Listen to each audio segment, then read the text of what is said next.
जैसे ही कांग्रेस के साथ मल्टी स्टेट अलायंस करेंगे, अरविंद केजरीवाल जी को गिरफ्तार कर लिया जाएगा। ये वीडियो सुना आपने? आम आदमी पार्टी के सांसद, दिल्ली के मंत्री और उनके एक और दो मंत्री एक साथ बैठे, उन्होंने कहा कि बीजेपी धमकी दे रही है कि 2024 के लिए कांग्रेस से गठबंधन तोड़ो या अरविंद केजरीवाल जेल जाने के लिए तैयार रहो।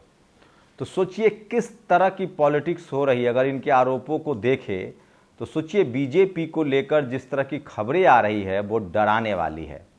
क्या सचमुच डेमोक्रेसी खतरे में है, लोकतंत्र खतरे में है और इनकम टैक्स, ईडी, सीबीआई का दुरुपयोग हो रहा है? क्या हेमंत सोरेन की भी इसीलिए गिरफ्तारी हुई है क्योंकि वो झुकने के लिए तैयार नहीं थे? सवाल तो है। सोचिए जिस तरह से बड़े बड़े ऐसे नेता जिनके खिलाफ जांच चल रही थी, खासकर वो कांग्रेस के भी नेता थे, कांग्रेस के समय भी जांच चल रही थी, वो जैसे ही बीजेपी के पाले में जाते हैं वो दूध के धुले हो जाते हैं। चाहे वो पश्चिम बंगाल में ममता बनर्जी के बहुत सारे नेता बीजेपी में आए, कांग्रेस के महाराष्ट्र के बहुत सारे नेता बीजेपी में आए, शिवसेना के नेता बीजेपी में आए, एनसीपी के नेता बीजेपी में आए। तो सवाल ये बात में दम तो लगता है कि या तो आप अकेले चुनाव लड़िए, मतलब वोट बांटिए ताकि हम सत्ता में जी सके। तो सोचिए बीजेपी किस तरह से सत्ता में आने के लिए पैशनेट है। या तो आप कुछ ले लीजिए, गठबंधन में आ जाइए, या आप अकेले चुनाव लड़िए लेकिन सत्ता में हम रहेंगे। सवाल है कि जो बहुजन नेता इस समय गठबंधन में नहीं आ रहा है उस पर तो सवाल खड़ा होता है। नमस्कार, मैं शंभू कुमार सिंह और आप देख रहे हैं नेशनल दस्तक। क्या बीजेपी नहीं चाहती है कि इस देश में गठबंधन में विपक्षी दल चुनाव लड़े? आम आदमी पार्टी के नेता ने साफ साफ कहा है कि उनको साफ साफ धमकियां दी जा रही कि अगर कांग्रेस से गठबंधन से अलग नहीं हुए तो तुम्हारे सीएम अरविंद केजरीवाल को गिरफ्तार कर लिया जाएगा। ये मैं नहीं कह रहा हूं, भारतीय जनता पार्टी से जुड़े हुए लोग भी कह रहे हैं कि अगर अलायंस हुआ तो अरविंद केजरीवाल जेल में गए, ये कह रहे हैं। तो सवाल है कि क्या अरविंद केजरीवाल की गिरफ्तारी होगी? उनके नेता कह रहे हैं कि 2-3 दिन में हो सकता है कि उनको गिरफ्तार कर लिया जाए क्योंकि आम आदमी पार्टी और कांग्रेस का गठबंधन हो गया है।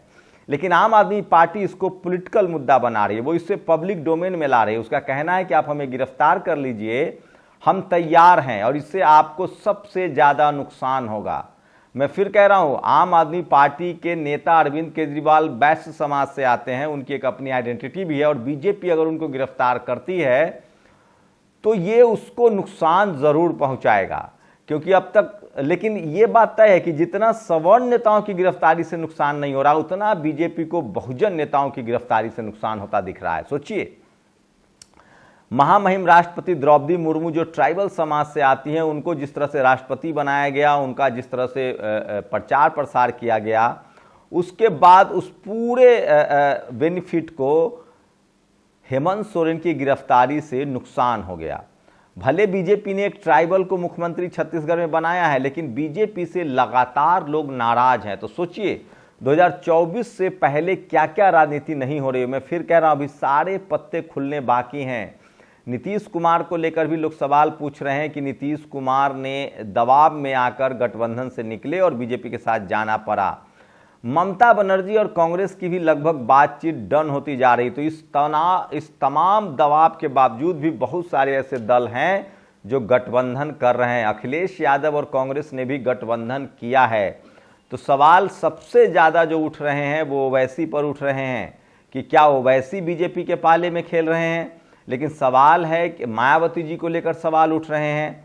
लेकिन ऐसा नहीं है कि गठबंधन आप करेंगे तो सुरक्षित है, नहीं करेंगे तो नहीं सुरक्षित है। जयंत चौधरी को लेकर जो है वो भी सवाल उठ रहे हैं। जयंत चौधरी अब बीजेपी के पाले में है। लेकिन एक बात तो तय है कि बीजेपी अगर सवर्ण नेताओं की गिरफ्तारी करती है तो उसे बहुत नुकसान नहीं होगा, संजय सिंह, मनीष सिसोदिया, सत्येंद्र जैन या अरविंद केजरीवाल। लेकिन अगर वो अभी जिस तरह से उसने एक आदिवासी मुख्यमंत्री को गिरफ्तारी हुई है उसका नुकसान बीजेपी को उठाना पड़ रहा है। अगर गलती से मायावती गठबंधन में आती हैं या ओवैसी आते हैं या फिर जयंत चौधरी आते और उनकी गिरफ्तारी होती, जैसे सोचिए किस तरह से जयंत चौधरी के पार्टी में लाने से जो फायदा दिख रहा था वो सत्यपाल मलिक के यहाँ रेड करने से और नुकसान में हो गया। तो जाट समाज चाहे वो हरियाणा का हो, पश्चिमी उत्तर प्रदेश का हो या फिर पंजाब का हो, वो नाराज ऑलरेडी है बीजेपी से। मैं फिर कह रहा हूं बीजेपी के पास सवर्ण वोटों के अलावा और कोई गोलबंदी नहीं बच रही है, क्योंकि आप बहुत दिनों तक लोगों को नहीं ठग सकते हैं। टीवी अखबार भले 400 पार का नारा दे रहा है। सोचिए, न्यूज़ 24 जो रविशंकर प्रसाद के रिश्तेदार और राजीव शुक्ला का चैनल है, वो सर्वे कर रहा है 400 पार। लेकिन सवाल है कि क्या सिर्फ टेलीविजन चैनल के एंकर्स और रिपोर्टर्स को तो वोट डालना नहीं है, वोट डालना है दलित, पिछड़े, आदिवासी, किसान, अल्पसंख्यकों को, जिसकी संख्या 85% है। नरेंद्र मोदी की सबसे बड़ी गलती ये है, मैं फिर कह रहा हूं, एक पत्रकार के तौर पे मेरा काम है सच बताना। नरेंद्र मोदी को, प्रधानमंत्री को टीवी अखबार ने गुमराह किया, जनता के मुद्दों से काट दिया, और खासकर जो जातिवादी लोग हैं, डॉक्टर रितु के साथ जो दिल्ली में हो रहा है और जिस तरह से संगे, तो सोचिए एक एक प्रोफेसर के पद के लिए बीजेपी को ओबीसी से दूर कर दिया गया। क्या लक्ष्मण यादव, जिसकी किताबें 20,000 से ज्यादा बिक चुकी है, लक्ष्मण यादव को जिस तरह से नौकरी से निकाला गया, डॉक्टर रितु जो ओबीसी हैं, डॉक्टर रितु जो दलित समाज से आती है, उनको जिस तरह से नौकरी से निकाला गया, लगातार इतना पहले दलित, पिछड़े, आदिवासी, अल्पसंख्यक कभी एकजुट नहीं हुए थे। इसकी वजह है कि जो दलित, पिछड़ा, आदिवासी, अल्पसंख्यक नौकरी में है, उनके साथ रोज ह्यूमिलिएशन हो रहा है, रोज उनके साथ जातिवाद हो रहा है, रोज उनके साथ मनुवाद हो रहा है। एक आदमी जो नौकरी में है वो आके अपनी बात लोगों से कहता है। अनिल, जिस तरह से दलित, पिछड़े, आदिवासी पत्रकारों के साथ हुआ, अनिल कुमार को जिस तरह से निकाला गया, अनिल कुमार ने एक ट्वीट किया था कि मुझे एक ओबीसी आईएएस ने कहा कि आजकल सवर्णवाद चल रहा है, सवर्ण काल चल रहा है, स्वर्ण काल नहीं, सवर्ण काल। तो मैं फिर कह रहा हूं, इस देश में रोहित वेमुला का मामला हुआ, पायल तडवी का मामला हुआ, और आए दिन रोज जिस तरह से जातिवाद सवार है लोगों के दिमाग पर, और उसकी वजह से जिस तरह से दलित, पिछड़े, आदिवासी, आप नेताओं को साध सकते हैं, नेताओं को डरा सकते हैं, लेकिन आम लोगों को नहीं डरा सकते हैं, आम लोगों को नहीं साध सकते। आप कुछ पत्रकारों को, कुछ प्रोफेसरों को जैसे ही नौकरी से निकालते हैं, उनको चुप कराते हैं। इसका पूरे देश में अब मैसेज जाता है, क्योंकि सोशल मीडिया है और लोगों को पता चलता है। वो पहले वाली बात रही। आज भी मैं कह रहा हूं, मायावती जी अकेले चुनाव लड़े या किसी भी गठबंधन में जाए, किसी भी सरकार की हैसियत नहीं है कि उन पर हाथ डाल दें। हाँ, 60 सालों तक कांग्रेस ने बड़ा पाप किया है। उसने तमाम दलित, पिछड़े, आदिवासी नेताओं को बदनाम किया है, चाहे मायावती हो, मुलायम सिंह यादव हो, शिबू सोरेन को भी जेल में डाला गया, मायावती जी को बदनाम किया गया, मुलायम सिंह को बदनाम किया गया, लालू यादव को बदनाम किया गया, राहुल गांधी ने बिल फाड़े।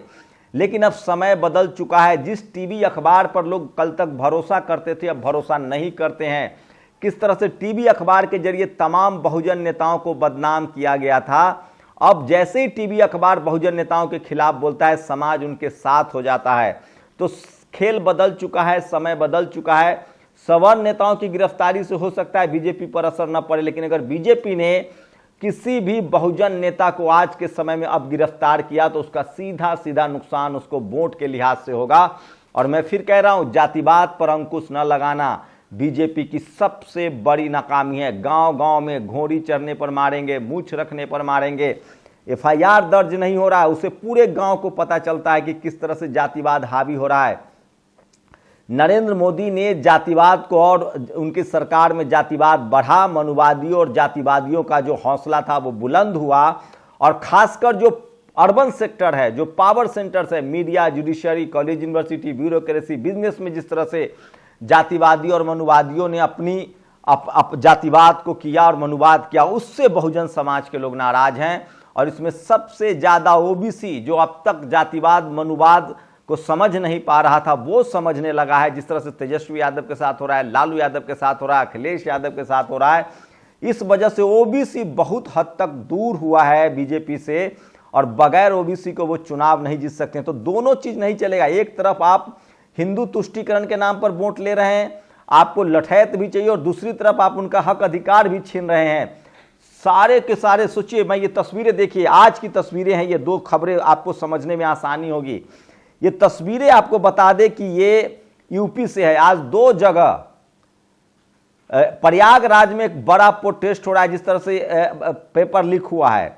लखनऊ में एक बड़ा प्रोटेस्ट हो रहा है, जिस तरह से पुलिस की पेपर लीक हुई है। ये सारे दलित, पिछड़े, आदिवासी 6800 सीटों के लिए यूपी में, जहां से 70 सीटें हैं, वहां जिस तरह से 500 दिनों से ओबीसी के छात्र, एससी के छात्र प्रदर्शन कर रहे हैं। केशव प्रसाद मौर्य के यहां जाने पर जिस तरह से उन पर हमला हुआ, ये सारा सोशल मीडिया की वजह से मैसेज जा रहा है और इस वजह से नरेंद्र मोदी के साथ ओबीसी हट रहा है। आप दोनों चीज नहीं कर सकते हैं कि आप किसानों को दिल्ली ना आने दें और आप उनका वोट भी ले ले, आप दलित पिछड़ों को अधिकार न दें और उनका वोट भी ले ले। तो सबसे बड़ा मैसिव ये खेल चल रहा है। और मैं फिर कह रहा हूं, चुनाव के घोषणा होने दीजिए। कहा जा रहा है कि 10 मार्च के आसपास चुनाव की घोषणा हो सकती है, उसके बाद आपको असली खेल दिखेगा।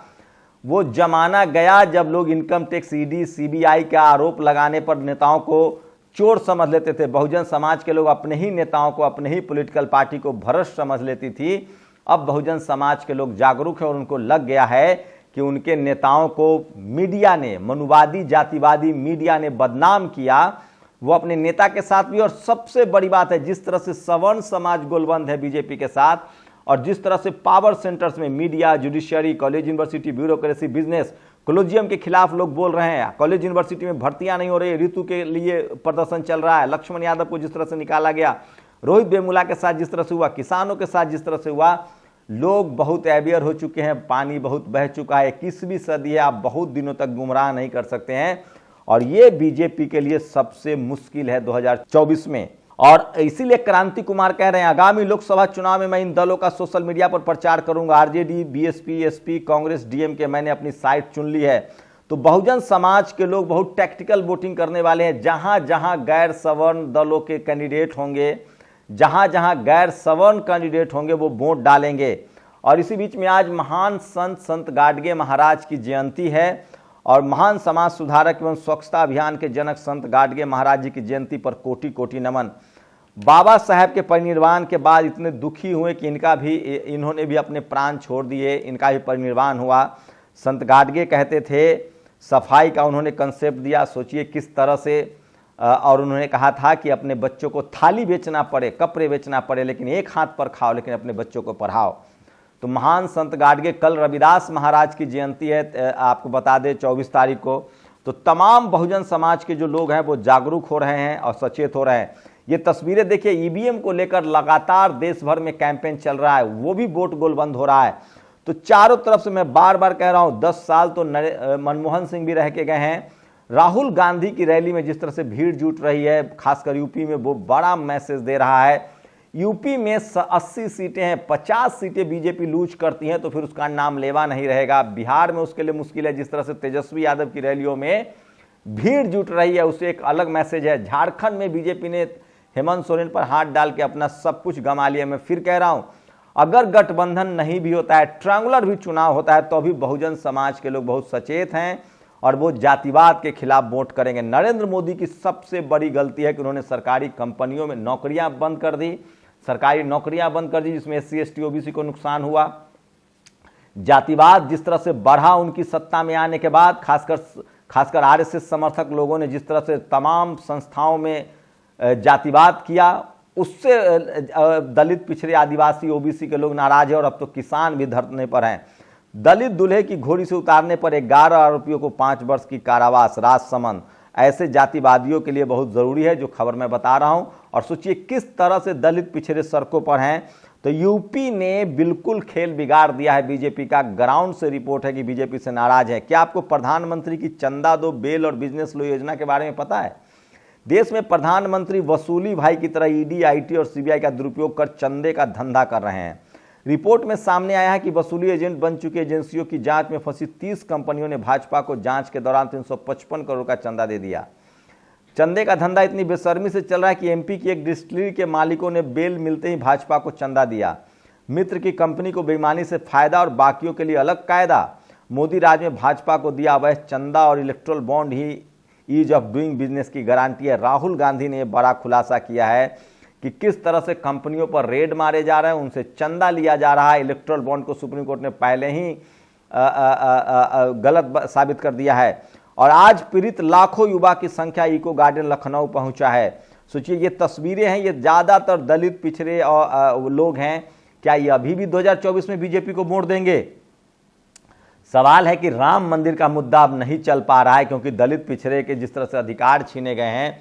कोई भी शायद शेड्यूल कास्ट या ओबीसी समाज का परिवार नहीं है जो अपने बच्चों को स्कूल नहीं भेजता और अपनी आंखों में वो नौकरियों का सपना नहीं देखता है। और रहा सहा काम। दिल्ली मेरठ एक्सप्रेसवे पर बेवजह जाम है, दिल्ली ने लगाया है, न किसान आए हैं न फिलहाल आने वाले हैं। दिल्ली पुलिस बैरिकेड लगाकर इत्मीनान से है, भीड़ भाड़ में जाए जनता इनको क्या। ये प्रभाकर मिश्रा ने ट्वीट किया है। तो सोचिए, किसान सड़कों पर है, तो ये 2024 का सबसे बड़ा फैक्टर है। और बिहार में आरजेडी के सुपरस्टार नेता तेजस्वी यादव के जन विश्वास यात्रा में भीड़ नहीं, जन सैलाब उमड़ रहा है।